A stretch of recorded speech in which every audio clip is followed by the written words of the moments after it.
I can hear you. Can anybody hear me?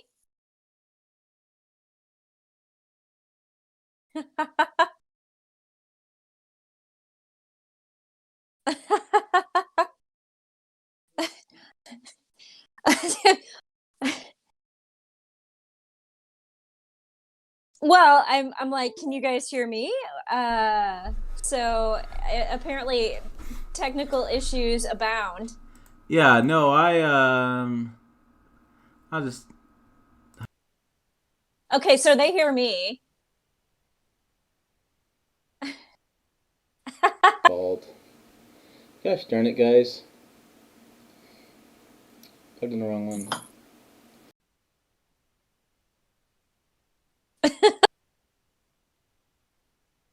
So they can hear me. Yeah, they probably can hear me now too. You can hear Jill. No, it's my it's here both. Okay, both now. It's okay. So technically, here's what's happening. I have a Okay. snowball mic that I use on two computers, and I plugged the USB of the snowball mic into the wrong computer. So I need you guys to keep watching the So video. So I need a new computer. That's what's need to happen. My Apple here, my MacBook is too old to run the live streams anymore. That's what happened. so what I want to say to you, Tim, is as my husband would say, that's a DFU error. DFU. Or yeah, or his other favorite one is an ID10T. Yeah, so that's kind of what happened. So it does happen. I see Jill's doing the comments. But so, as much as I try to set this up, I'm still woefully inaccurate on some of the stuff happening. But, anyways, sorry for that. I will cut that out in the beginning. If you've never seen this before, Tim Estrella, Pick Up Truck Plus HB Talk. Jill Smith out of Chicago. I find that to do that. We're doing these on podcast now. So, podcast, you can get this in the live Apple, iTunes, I think this is called, Google Play.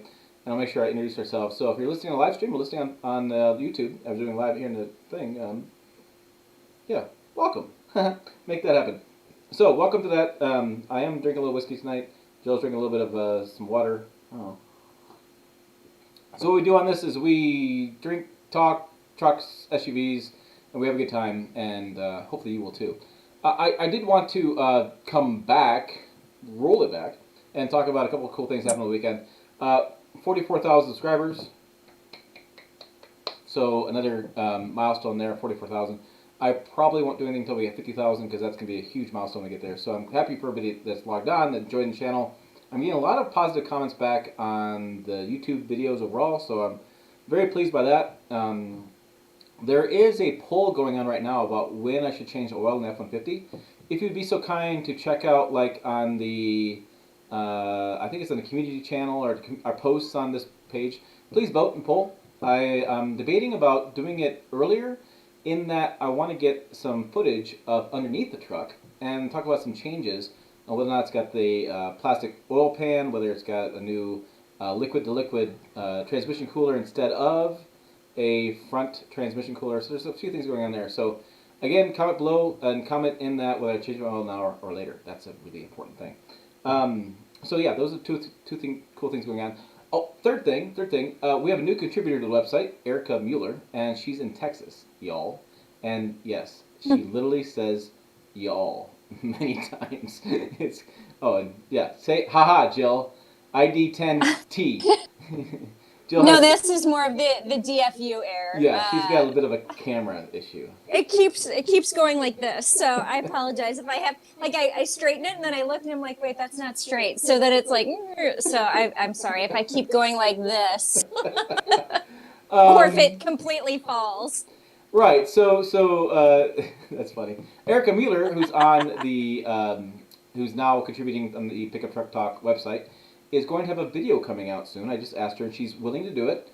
Her husband doing a video because they just bought a brand new, I believe it's a 2020 model year, Ram 1500 EcoDiesel in two-wheel drive in Texas, and she has some really interesting thoughts on what she paid for it and what she loves about it, and so some really interesting stuff. So that means on this channel, basically, I own a Ford, she owns a Ram. My buddy just bought a brand new Chevy Silverado. My brother just bought a brand new GMC Sierra. My friend at Mark over Tundra 234 has a bunch of new Tundras, and Nissan Titan's the only one that we haven't really covered a whole lot. However, I have a really shiny, brand new Pro 4X Titan sitting outside, so I'm going to do some towing stuff with that. So we got all bases covered. And if Jill would actually move out of the city, she'd get her a pick-em-up truck. Yes, she would. She's shaking her head now, but she knows she wants one. So, I'd get a Mustang Mach-E is what I would do.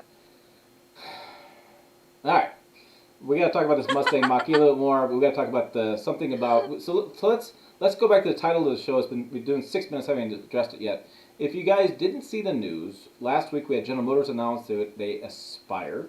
My friend John Volker reminds me many times that they are aspiring to end production of internal combustion engines for light-duty pickups. Dodge's boss, CEO Tim Kuniskis? Meniscus. Nailed it. Said on an interview on CNBC that, which I was watching, by the way, because the GameStop chaos. I invest in stocks here and there. It was kind of fun to watch. He said, and I quote, "The days of an iron block supercharged 6.2-liter V8 are numbered." Dun, dun, dun. Stake through the heart. They are absolutely numbered because of all the compliance costs, but the performance those vehicles generate is not numbered.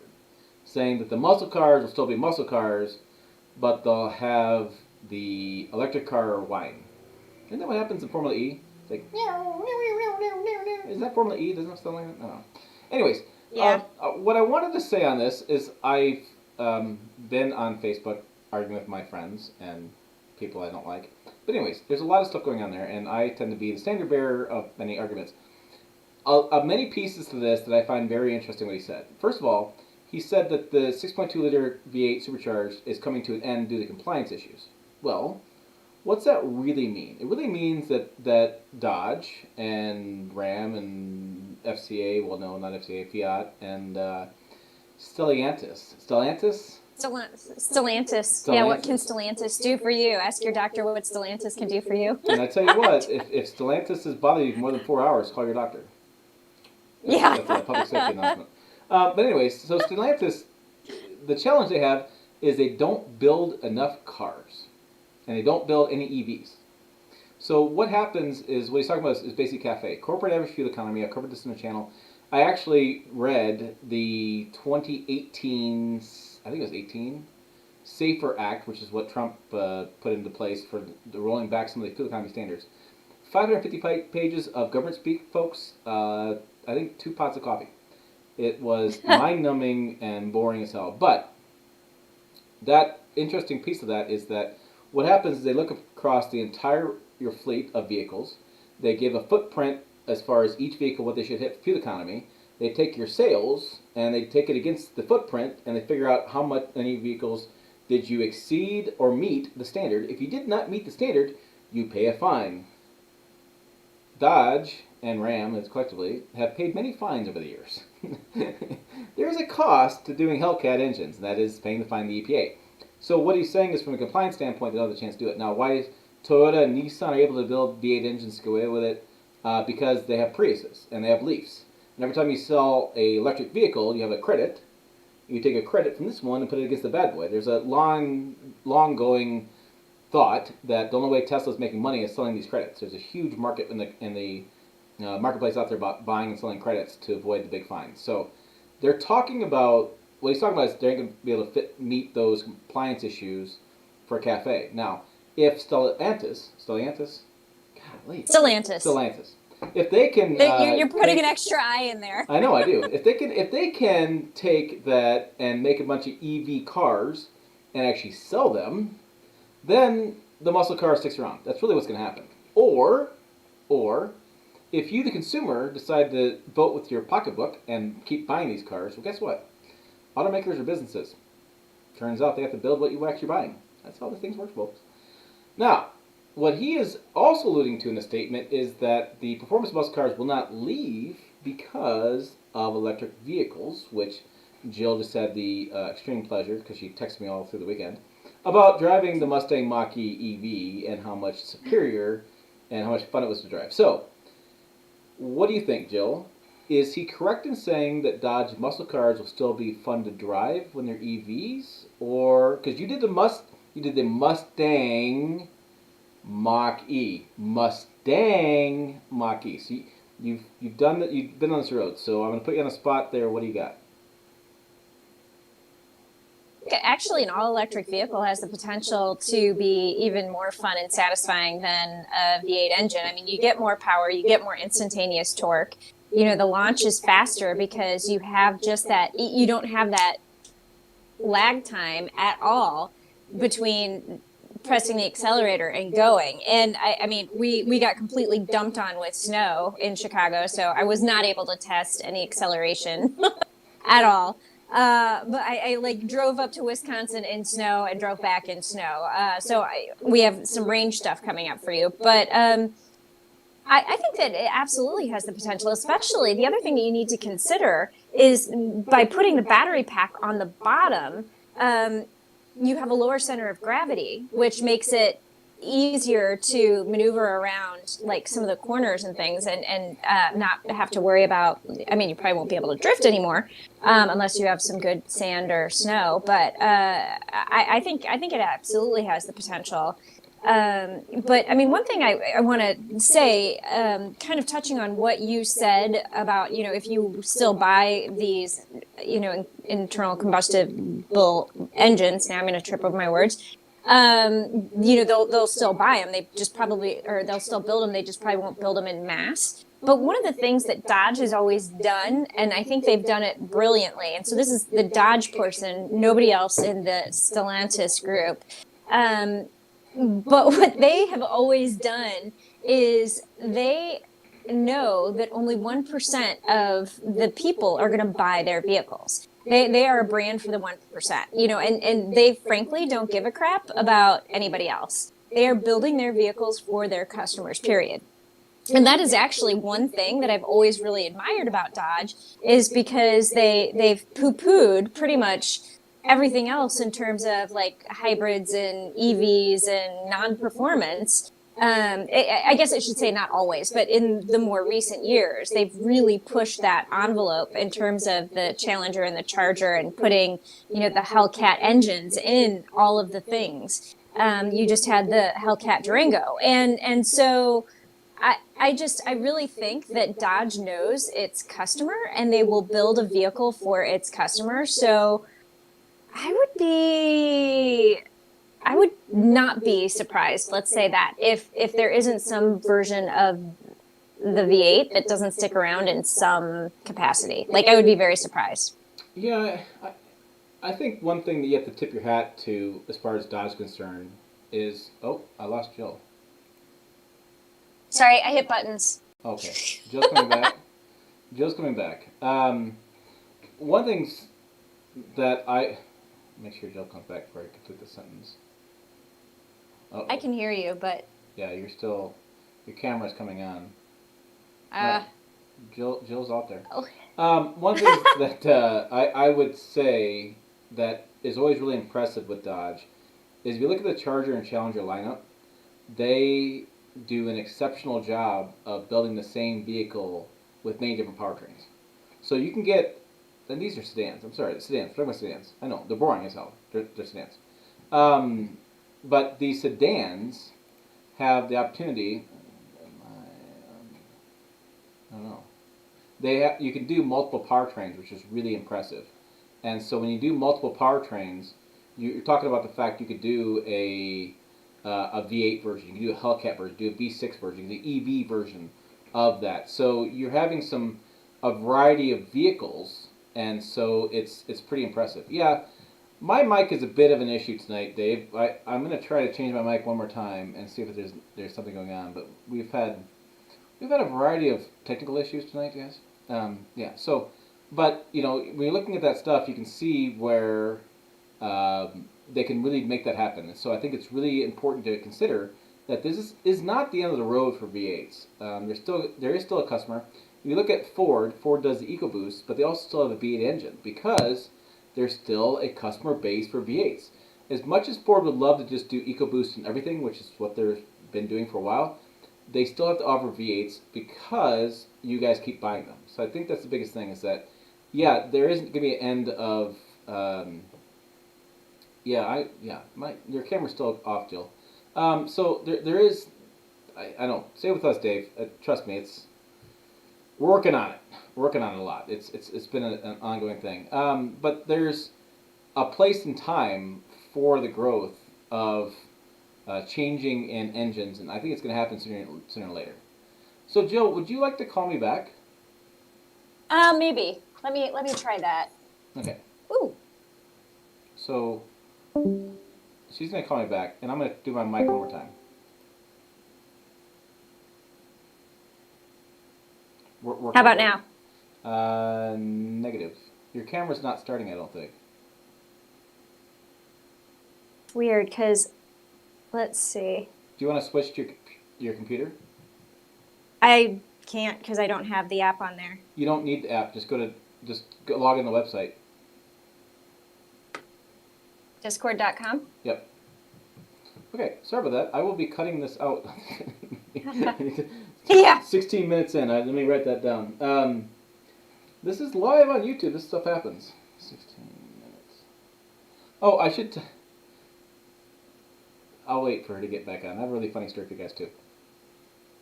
So, yeah, I'm having a. Let me turn my mic on and turn my mic off one more time.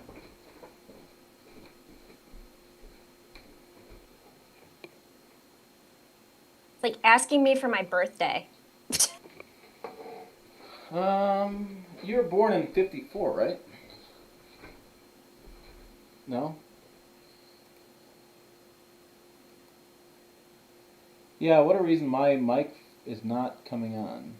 I don't know what's going on. It doesn't want to show up. Okay, I'm going to stick with the USB camera. Oh, there it is. Let's try it now. All right, give me a thumbs if you guys can hear me. I changed my mic. Have you ever had a session where you don't have an issue? Look, I'm a hick in Western Nebraska. This is kind of hard for sometimes. I'm glad you enjoy the tech talk. I enjoy doing those. The diesel electric one, the technical talk doesn't get the same. Still sounds okay. Well, might be the best I got. So oh, that is better. Okay. Sorry, it just wasn't me trying to. The technical talk stuff where I interview people about, I don't know if you're just referring to that or not, but there's technical talk I do, technical interviews I do with engineers. I love those. With the Diesel Tech Forum that was out, we did that video Monday. I love those kind of things. They do not get the traffic that the other videos get, but I just really enjoy doing those, and I think they're really just really good. I really enjoy them, like I said, many times. Still waiting on Jill. So, we may or may not get Jill back. I don't know. She may be snowed in Chicago. So, Jill has an interesting story coming out. She's an interesting video she sent me. She was trying to charge the Mach-E and being snowed in Chicago and running into issues. And she ran into a really interesting situation with some people about trying to get the Mach-E, and they were saving a spot. So, more to come on that. It keeps beeping. This is just awkward. I have 55 people watching us do technical talk. Oh, your dad graduated from Shattern? My wife she has a minor degree from Shattern, and my friend we go through Shattern quite a bit. There's Nebraska's national forest up there, state forest, which, if you know Nebraska, that's more than like 5 trees. I planted 5 trees in the backyard. People were joking around how that was a national forest. Because, well, state forest, I should say more accurately, because we don't have many trees here, which is, well, we do, but we don't. It's not like Michigan or someplace that has many more trees. I did. So let's say I have to take my board. I have so much stuff coming. We have Raptor tomorrow. We have Frontier. We have Kia Sorento. I'm doing a cold start with Swede on Saturday. It's gonna be 19 degrees. We're gonna try to get them started at 19 degrees. That's gonna be crazy. I'm trying to log back on, but it's not working. Okay. Try your phone again. I did. So let's say I have. Oh wait. I have to take my board. I have so much stuff coming. I can hear myself talking on Jill's. We have Kia Sorento. I'm doing a cold start with Swede on Saturday. It's gonna be 19 degrees. We're gonna try to get them started. I can hear myself talking on Jill's camera. And log back on, but it's not working. Okay. I want to mute Jill. I did. So let's say I have. Oh wait. Oh, I can't mute Jill. I can hear myself talking on Jill's. I see you and I don't hear you. Okay. Cold start with So Swede. your camera is still off.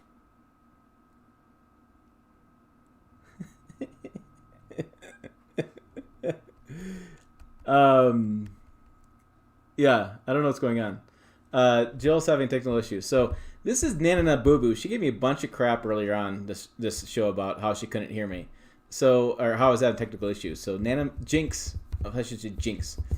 Jinx going on. So yes, we have that. I have a big board. I've written out so much stuff. I have videos for the next like 2 weeks. Oh, I took an Escalade last night, and it's got the nighttime mode. And so the wife and I went hunting wabbits with the Escalade, and we found one. I have a video of a wabbit running across the screen on the Escalade. So I was gonna publish that today. It's a 6-minute video, quick and easy thing. I was just gonna publish that because, man, I'm telling you, hunting wabbits with a $105,000 Escalade was just hilarious. Yeah, it was just great. I could FaceTime Jill. I don't know what button she hit. I don't know what's going on. A few years ago, my family went through Shadowrun on our way to Black Hills. Yeah, Shadowrun. Yeah. So we were in Black Hills. I was in Black Hills 2 weeks ago with the family doing a indoor water park up there. So COVID doesn't exist in South Dakota, by the way. They don't believe in it. I don't think so. But it is interesting. I can see you on my phone, but only hear you through my computer. I cannot talk about a new Raptor tonight. Sorry, I can only talk about the Raptor on tomorrow. Hi, everyone. Mr. Too Big to Fail is back. Mr. Spork is his name. That's interesting. So, Jill, I don't know what to tell you, Jill. Yeah, 105,000. I just hit dismiss on a notification. I don't know what you're doing. Jill. Yeah, just Control Alt Delete. I just noticed a whiskey bottle on the desk. I think I'll. Oh yes. So, Doug, there is no Boy Scouts tonight, and I didn't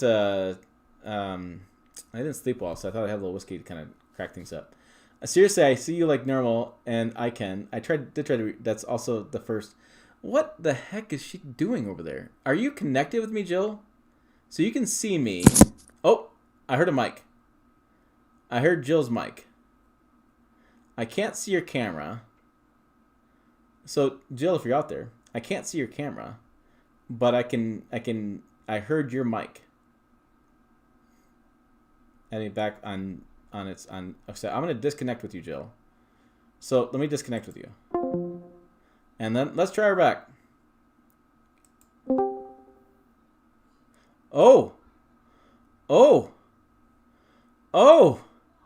Okay. Okay. You can hear me, but you can't see me. I can see you now. You can see me? Yes, and you're fidgeting with your camera again.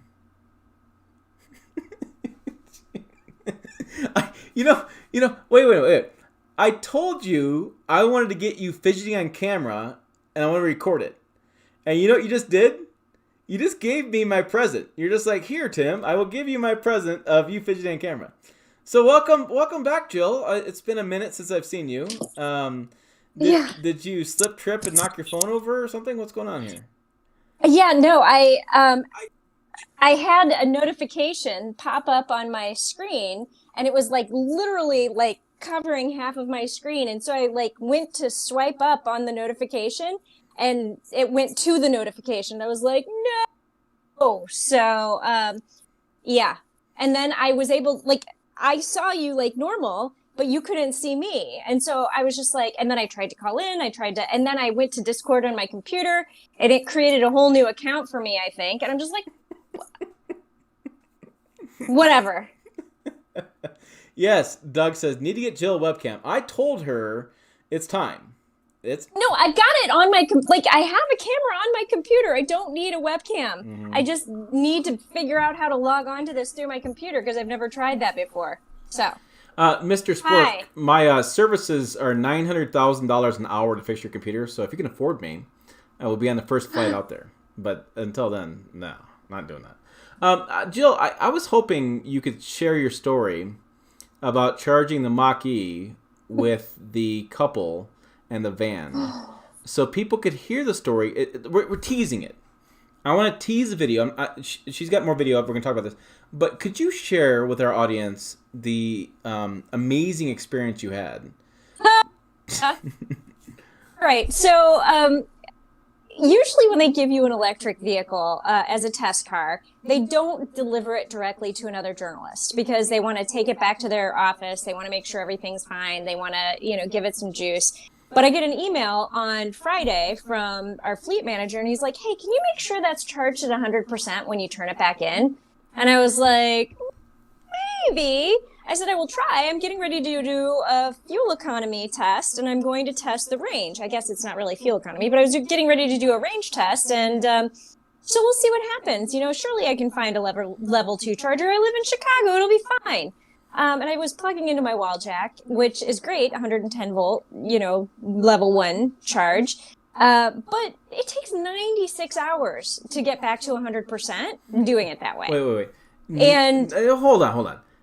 You just said it takes 96 hours to full. Not at what point were you? Was it dead battery to fully charge? Was it 50 to 100? I mean, what's the scenario?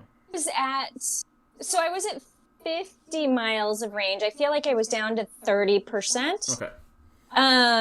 And so, I guess to get back to 100% from maybe 0, it's probably 96 hours. But for me, I plugged in Saturday night at 11 o'clock, and it said it wasn't going to be charged until today at 3 p.m. At 100%. So I haven't done the math, but that is a really long time. So basically, I drove it for the range thing and couldn't drive it again. But Sunday, I was like, I'm going to go and I'm going to try and find a charger and get that back up to 100% easily. And then maybe this morning I could do some driving again.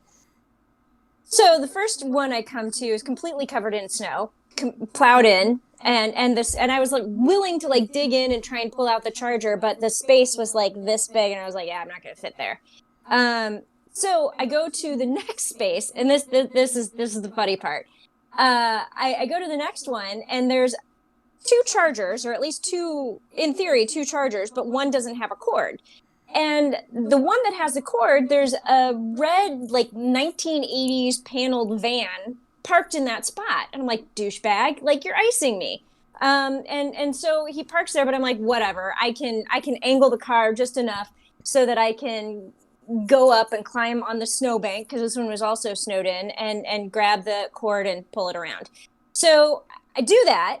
And as I'm climbing up on the snowbank, grabbing the cord, the van pulls out, and I'm like, maybe I should move my car. Well, a Nissan shoots into the spot.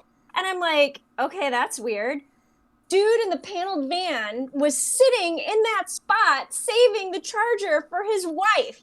So he's using the most fuel-efficient car ever, or least fuel-efficient car ever, to save a spot while it was running for an electric car. I'm like, really? That's not how this works. And he's like, I was here first. And I'm like, no, you were not here first. I was here first. And he's going off on me in Spanish. And I'm calling my husband out because he has a better ear for Spanish than I do. And I was just like, 20 minutos. I just need 20 minutes, dude. And he was just like, I was here first. And so my husband gets out of the car and stands up, and he's kind of a big guy. And the guy immediately backs off. He was going to intimidate the girl. And, but I was just like, that is not how this works. So, needless to say, I plugged in, and I graciously offered to plug their car in when I was done, because they left their car and drove away. Sorry, I'm still a little bit fired up about the whole situation. I mean, who brings a really gas-guzzling vehicle to sit in a parking space while it's running to save a spot for an electric car? And why do you own an electric car if you're going to do that? is the future of us fighting over chargers at EV stations. There was a thing. Yaz, who's the EV guy, says normal EV owners use a 240 plug at home, and you're right. And Jill does point that out in the video. She does say that if we're doing more, if I'm gonna ever do EVs, and Jill's could probably do more EVs, that adding a supercharger 240 volt outlet is going to be something in our future. It's a must. Mm-hmm. And I thought she did a really good job in pointing that out. That was a really interesting story too. So yeah, real world challenges to doing that. And so there was another thing too, came out this week. If you guys know Jason Fensky, I think it's Fensky or Fesky. He's with Engineering Explained. It's a really big YouTube channel, and I'm a big fan of his. Really good guy about explaining stuff. But he took his Tesla Model 3, and he went on a long road trip, and he talked about how many times he had to charge. And basically, he charged 8 hours on a 30-hour trip. He spent $167 charging the Model 3. And I did some math versus my Ford F-150 that gets 24 miles per gallon. I would have spent $60 more in fuel than he spent charging his Model 3. And I would have saved 6 hours of time by not charging. So it was a very interesting discussion. And a lot of people were talking about how they have gotten to the point where they're thinking about EVs now as being a 2-vehicle setup, which is something that Ford has talked about they don't want to do. GM's talked about they're not going to do it. They both have made statements saying EVs are not the secondary vehicle. They are going to be the primary vehicle. This is what's going to be. And currently we've had a couple instances of where it's still thought of as being a secondary vehicle. And it's interesting that a secondary vehicle, and the Mach-E was how expensive? Do you remember how much it was? The MSRP? Yeah, so I was driving the premium trim, which is the mid-grade, and I don't know why this number is still sticking in my head, but the actual price of the vehicle I tested was $56,200. Okay, but I want to say the base price is $10,000 less than that. Right, but to me it's like Ford and the Raptor, where they're like, "Hey, we priced under $59,000." Nobody orders that, I mean, it's like the F-150, the XLT. That's a $60,000 truck. They're like, well, it starts at 53. Well, no dealer in their mind's gonna order it with 53. They're gonna order it at 61. That's what's gonna happen. So let's argue about this a little bit, or talk about this, whatever. But you're looking at a vehicle. The Mach-E had 5 seats. You could fit 5. You can fit 5, but it's a 4-seater. So it's got the middle. It's got the middle hump seat that nobody wants to sit in. So you had a 4-seater. Would you call that a mid-size SUV? No, I would call that more compact. So you had I would. Yeah, okay. I would say that's more like on the size of the Ford Escape.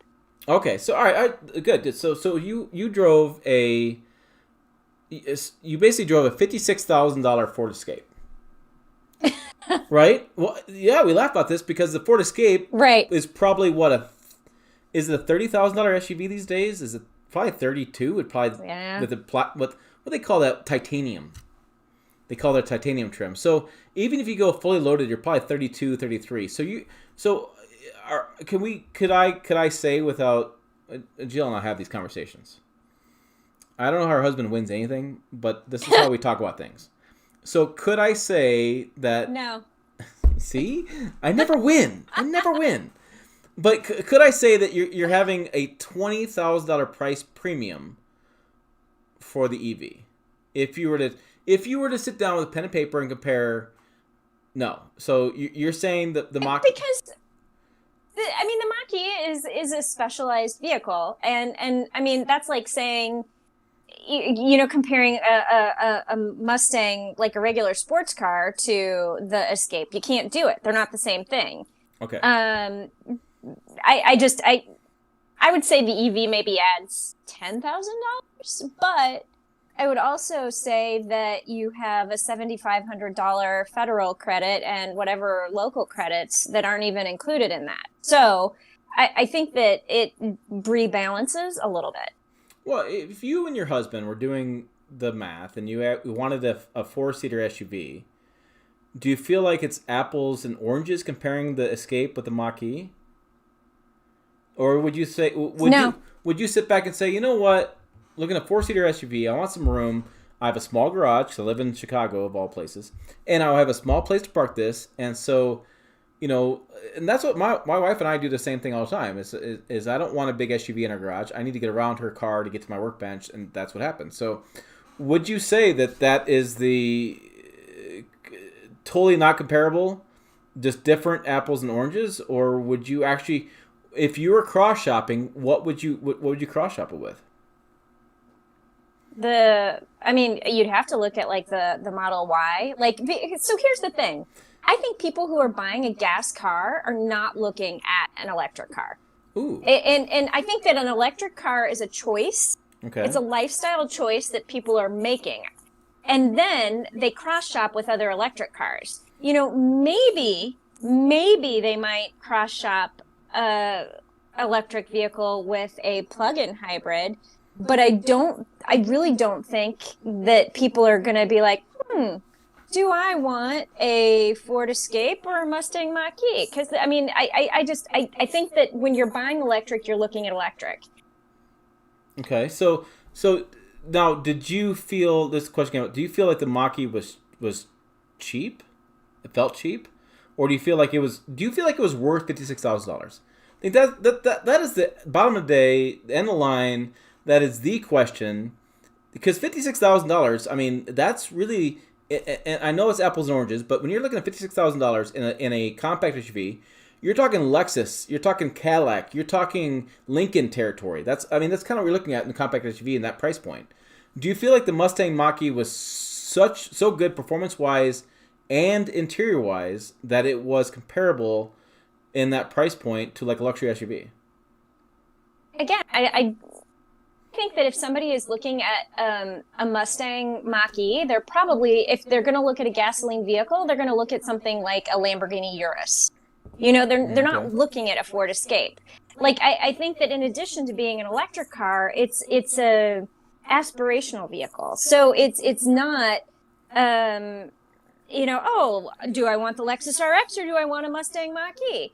I just don't think you can ask that question. So, if you're looking at an electric car, and you're not going to compare it to a Lexus NX or, another ICE vehicle,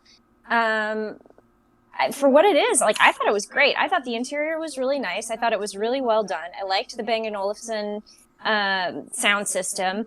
It's funny because I posted on TikTok. I was talking about the interior, and I'd mentioned, the leather seats, and I got completely reamed because the seats are not leather. They are Active X, by the way, which is not leather. And they're vegan.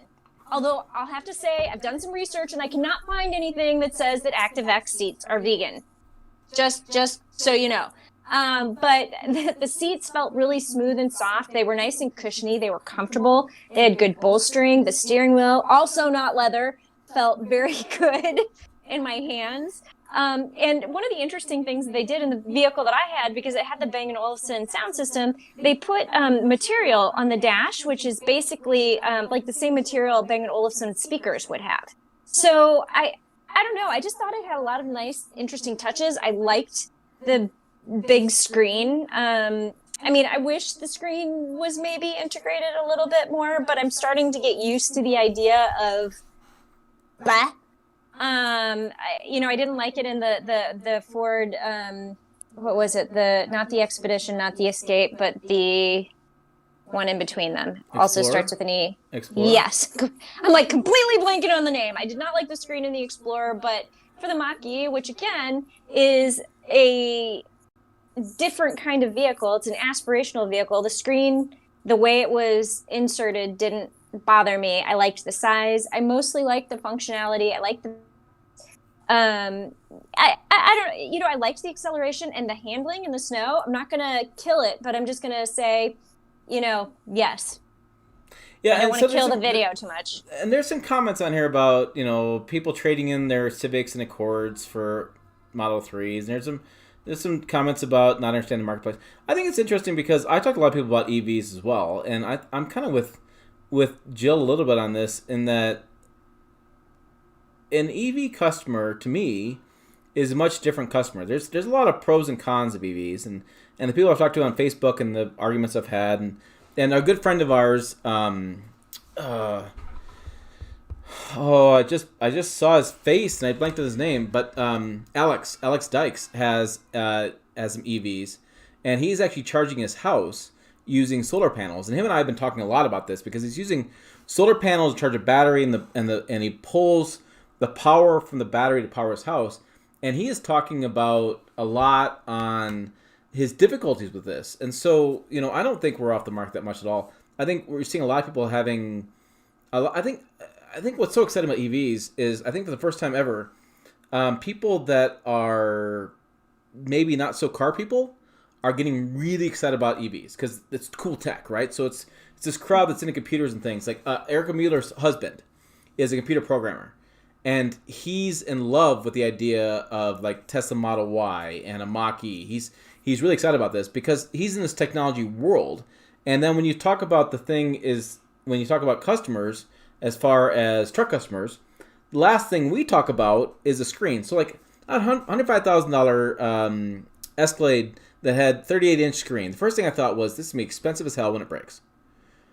That's a completely different conversation you're going to get from people in the EV world. I mean, EV customers are going to say, wow, that screen's awesome. It's going to be amazing. And so it's going to be, it's very interesting this difference. And I think that's what's so exciting about EV trucks is we're going to see this splintering and this growth in the truck market. There's going to be a lot of new truck customers that weren't before because now there's no mileage penalty by buying a truck. You don't worry about rolling coal. That's all this negative stuff about trucks.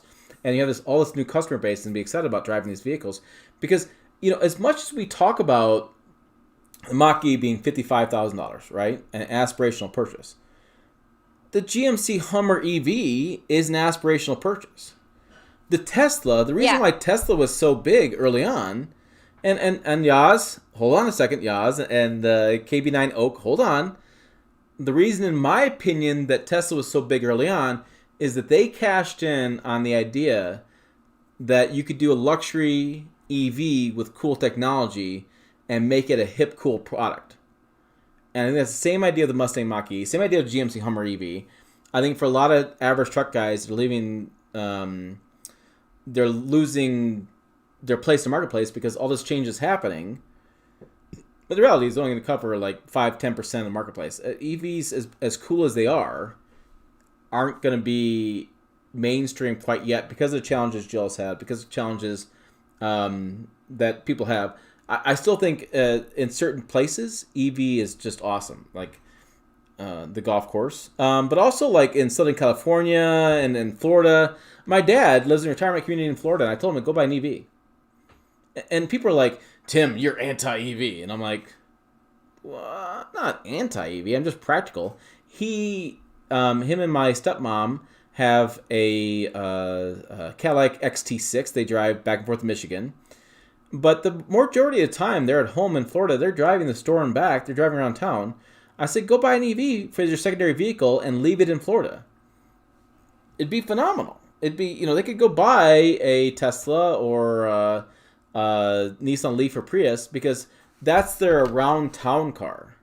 Their road trip car, because my dad can't fly. Leave that unused? What's that? Would you want to leave that unused for a period of time, though? I think for them, that's an interesting question. Like, and I've talked to people in the EV segment, and I don't think there's a problem leaving it unused. It's like you just leave it plugged in and charge plugged in, trickle charge, a little bit of charge here and there, maybe the battery. I don't know. I don't think there's a problem leaving it. It's like I don't think there's a problem leaving an EV plugged in. I think. Are you talking 1 month, 2 months, 6 months? 6 months. 6 months, I feel like might be pushing it, but I don't know. That's an interesting question. It is an interesting question, but all right. So Jill, your parents are in Florida, right? They are. Mm-hmm. So when you look at your parents and their driving habits, would you think an EV would make sense? Yeah, I mean, it would, just because my parents. I mean, they'll go to the airport and back, but they will not. I mean, my parents are of the age that they will not be driving from Florida to Indianapolis anymore. Right. And so for their around town vehicle, I think it could totally make sense. And then my mother wouldn't have to freak out about, we need to go to the gas station before we go to the airport. I'm at a half a tank. You're fine. Half a tank is totally fine.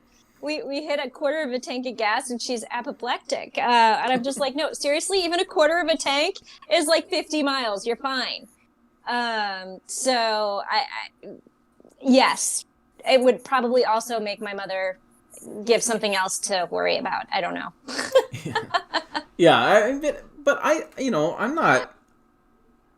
There are certainly opportunities in the marketplace, and so when you look at the fact that like Ford F-150 EV, right?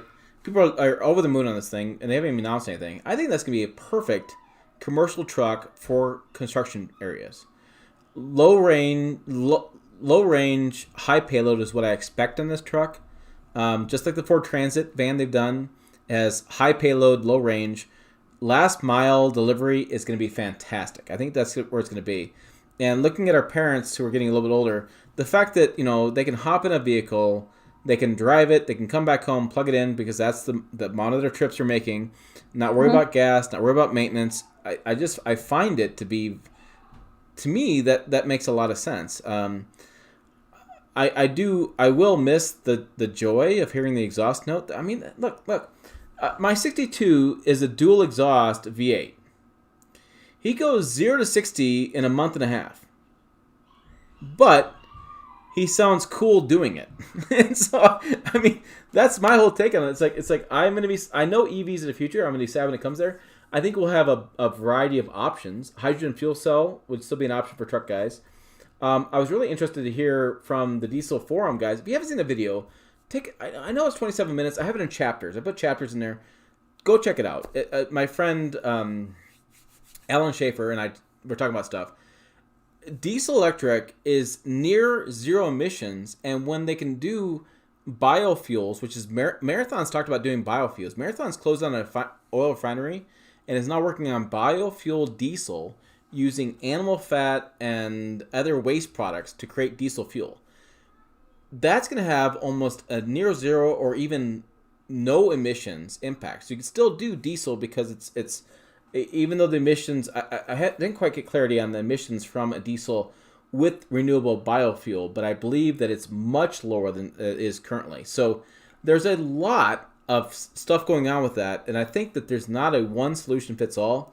As Dodge has talked about with ending the Hellcat, I mean, we know supercharged V8s are probably on the way out. Toyota killed the turbocharger for the V8 Tundra.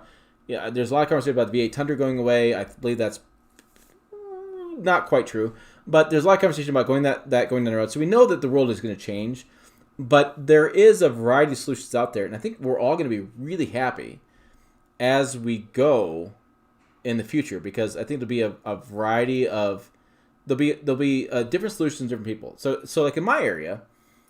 Maybe a hydrogen fuel cell makes more sense because I need quick fill-ups. I need to be able to get on the road quickly.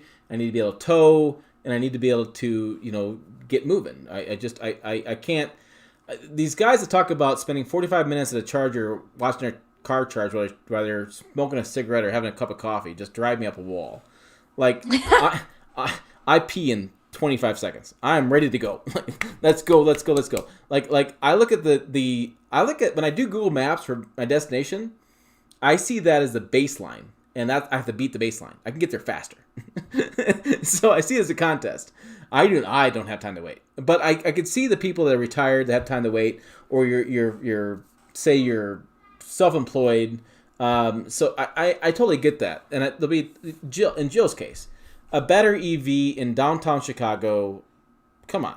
For her, if you had a charger in your house, would make a lot of sense. I mean, I know you drive to the gym and back, you drive to the store and back. I know you've actually, COVID has really made you struggle to get mileage because you've had to pick a target in the middle of the suburbs and drive out to that land. Drive up to Wisconsin. Yeah, I mean, you've had to really, I mean, right? So our daily needs are one of those things. I just think that there's a lot of different options out there, and I'm excited. I think Tim Kaniskis was right in that the days of the muscle car are numbered. They've been numbered for a while. In '73, it took a big hit because of the oil embargoes that happened, and that's how Cafe got started. The long lines for gas. That's why the Chargers and things changed. That's why a lot of foreign jobs came in with the small displacement engines, and they were able to make about fuel economy. So I think there's a lot of choices. And Yas brings me an interesting question. How many miles do I drive daily? I could drive anywhere from 4 miles to 110 miles. And I've said this online in different Facebook things. I should convert Swede to an EV. I should have my wife have an EV. She with her daily driving, that's what should happen. And I should probably have one vehicle because our road trips are like to South Dakota is 3.5 hours. So what is that? So 70 miles an hour, 180 miles or so. So I mean, yeah, there are places that we need one road trip vehicle and the rest with EVs. I just don't want it. At the end of the day, I understand an EV should be better. I understand there should be it's better performance. I understand that I should pay nothing for gas. I get all those aspects of it. I'm not excited about it. And I've told people about this as well. I have a F-150 hybrid. It's got 570 foot-pounds of torque. 570 foot-pounds of torque. And you know what? I never use it all. You know why? Speed limit's 45. Right? So I'm going to smash the gas and go 0 to 45 in about, I don't know, 4 seconds. Let's say 4 or 5 seconds, whatever the deal is. And I'm going to drive 45. So the torque to me doesn't mean anything. So these people that talk a lot about this stuff about EVs, instantaneous torque, it's awesome offline, you just go.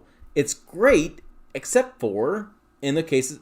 No. I know Jill's talking about Chicago. I'm gonna let Jill talk. But I do know that for my area, it doesn't matter. In Jill's area, there is a place it does happen. Yes. I was going to say that where torque really comes into play is when you're driving on the highway, and you need to pass. Sure. And do like the quick, around. And I had a vehicle, and I can't say what it is because I'm under embargo, but I had a vehicle recently that I was driving that had some pretty nice torque numbers, and it really made a difference. And I literally had fun, like leapfrogging through the traffic. I would pass somebody, and then I would go back in and slow down just so I could pass somebody else, because it was like just so good. And, for me, that's what the instantaneous torque does in an EV is it gives you, you can get it in a combustible engine, but like in the Mach-E, it was just also. So I just, that's the other instance where I can see it like, okay, 0 to 45 and then you go 45. But no, for me, it's the passing on the highway. That really, really makes it. And I would give you that. I've passed the highway with my Ford hybrid. It is fun. I mean, you get around vehicles, but it's to me, it's a parlor trick. After a while, it's like, I don't know, a big issue. No, it never gets old. Yeah, I mean, I see that. Yas talks about torque is important for towing too. I would say the hybrid tows better than the EcoBoost in towing situations, but it's not like it's. When I tow something, I always tow something slow. And I know that our friends in Boulder, they do a 0 to 60 towing test, and I just never do that because here's what happens when you're towing. Last thing I want to do is smash the gas because the stuff in the RV goes flying to the back of the RV, right? So look at this, Yas, and argue about this a little bit, but I did a hydrogen fuel cell semi in Long Beach. And I asked the guy, I said, this hydrogen fuel cell semi drives twice as fast as the diesel version does. Why don't you smash the accelerator and just go? He's like, I never would. Because I always have cargo in my box, in the trailer. Because I don't want the cargo flying back. So I think when you talk about sedans and Model 3, Model S, I've driven a Model S. They are fantastic. It's fun. Goes. It's great, that kind of stuff.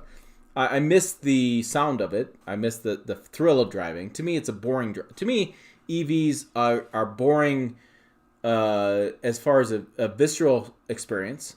it's fun to like, you can feel yourself going fast, but you don't hear yourself going fast. So it's not the same visceral experience. To me, that's the boring part of EVs. And I know they're coming. I know I'm gonna stick in the mud. I know it's gonna be the future. But I do think that that's the biggest issue I have. I keep coming back to the title. But that's the biggest issue I have with the Hellcat going EV is I know the Dodge Hellcat and the Durango Hellcat I had was fantastic. I mean, I did 70 to 110 miles an hour in like 3 seconds. I mean, it was amazing. Supercharged 6.2 in that or whatever it was. Amazing. The TRX, amazing. The thing I love about the TRX is how it sounds.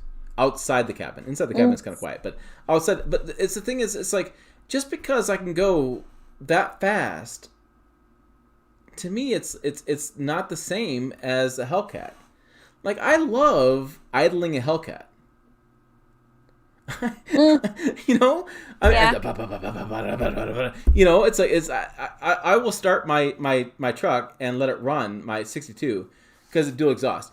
And were you telling me?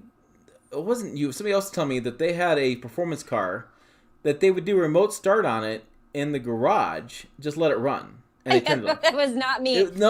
Somebody was telling me this. Somebody was telling me this. They had a muscle car as a press loan, and they had to like walk someplace else, or they had a press car, or whatever, and they would remote start their car and let it run for like 20, 30 seconds, just to hear the exhaust note, just to hear how cool it was. And that is my fundamental issue, is that I feel like we've gone from horse, that riding a horse is, I've ridden horses. You know, the hard ass to ride horses, but riding a horse is a cool experience. It really is. To riding a buggy, which is not very much fun. To riding Model A's and Model T's. We own a Model T in our family. We own a Model T pickup in our family. Naturally, it's pickup. Anyways, I've driven this thing around, and you know, you need a mouth guard that NFL players wear. I mean, this thing is like, it's crazy. But I feel like we've gone through the muscle car era. We've gone through stuff, and it's like, I told my friend, I said, you know, we've gone through all this stuff to get to this point that vehicles are quiet. I'm like, do you understand how NASCAR started? What you won on Sunday, you sold on Monday. That's how muscle cars started. Whatever Richard Petty won on Sunday, they sold on Monday. That's why Dodge, and that's why GM, and that's why Ford spent its money on muscle and that stuff. Do you know why the NHRA started? Because of the cool exhaust, the flames, the sound. If you go to an NHRA event, you better have earplugs, because holy cow, it's loud. I'm like, so I was going to watch Ford versus Ferrari last night. I've already seen it, but I was going to watch it again. And Ford v Ferrari is a perfect example of what I'm talking about. When you watch Ford versus Ferrari, it is the visceral experience of pushing a car to its limits and the big engine to its limits. And I'm sorry, when I watch Formula E, I turn it off. Even when I watch NASCAR these days, I turn it off, because the point system is weird and it just doesn't make sense. But it's not the same experience, and that's my underlying problem. And I think that's why you're going to have Dodge going to have a problem killing the Hellcat, because you can't replace that. There's no replacement for displacement, common thing I've said, and there's no replacement for the visceral experience. And there's going to be people that breathe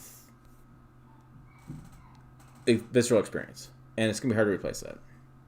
Yeah. I mean, I think it would be really hard for Dodge to completely get rid of the Hellcat. Like, I would have a really, especially, again, going back to what I said in the beginning about Dodge knowing its customer and what they want. And that's what they want. I mean, you may as well kill Dodge as a brand if you're going to do away with the Hellcat. Yeah. Yeah. I'm like, mic drop. Right. But I mean, you're right, because basically, think about this. Dodge is building full-size sedans, and I know we're about wrapping this up, but Dodge is building full-size sedans in a marketplace that's not buying full-size sedans. Basically. The only reason that Dodge Charger and Challenger are surviving because the SRT, the Hellcat version of it. You get a 392 version. They do a great job and have different versions. And look at the Dodge Durango Hellcat. It was 1 year only. I mean, they could sell more. They could do another year of that, but come on. How cool is it that you bought a 2021 Dodge Durango Hellcat in the only year they built it? I have a Ford F-150 Power Boost XLT 302A high package that I have come to understand is the only XLT Power Boost in the country as of when I bought it maybe a couple weeks ago. I'm sorry, that's cool. It is. And so when you have that cool factor, which is what Tesla had, Tesla did a great job in this. They did an amazing job.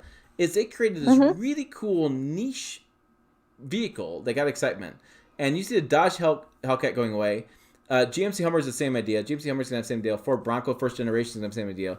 And so I just, the special edition stuff are, I mean, Jill and I read these press releases all the time. It's a one-off special edition. And her and I are both going, we're going to sell out. You know, Actually, I'm like, really? Another special edition? Right. We fall asleep, but we both know they're going to sell out of these things. Because they are, but it's just like, ugh. Yeah, it's the cool factor. So, yeah, the TRX will be around for a couple of years. They're going to kill it. That's what's going to happen. It's just going to be a couple generation vehicle. The Jeep Gladiator will be a couple generation vehicle. It's just going to be, that's what's going to happen. And, I mean, I all of our vehicles at some point will have electric in those vehicles. Some point. Whether it's a mild hybrid, whether it's a full hybrid, whether it's a full EV, whether it's a plug-in hybrid, hydrogen fuel cell, whatever. Electric in a vehicle is coming at some point. Every vehicle is going to have some sort of electricity involved in it. To what degree remains to be seen. Dun, dun, dun. That's it. That's all I got. I'm out of energy. It's Taco Tuesday. Time for tacos. My favorite thing. So, from Jill and I in Chicago and her interesting experience, I hope you guys enjoyed tonight's live stream. I'm glad you guys stuck around. I'm sorry technical issues, but par for the course. It happens. So, again, 44,000 subscribers. So excited. I'm so glad you guys are around. Jill and I are over the moon. You guys are reading the website more. You're watching YouTube more. You're doing everything you can. It gets us excited. When you guys get excited, we get excited. So it's like we just really get excited. Hold on. Rhonda says, I'm new to your channel, trying to figure out what truck I want. I need something reliable and $30,000 that can pull 3,500 pounds. Teardrop. Can you please suggest something? Rhonda, buy anything midsize. Buy Tacoma. If you can fit in the seats, buy Frontier, Underdog. Look for a Chevy Colorado diesel. Used. You're looking at used. Even a Honda Ridgeline should pull that much. And if you're not a truck person, check out Honda Ridgeline. It's not bad. It will tow that much. Look midsize. So, all right. We are out of here. As always, thanks for watching. We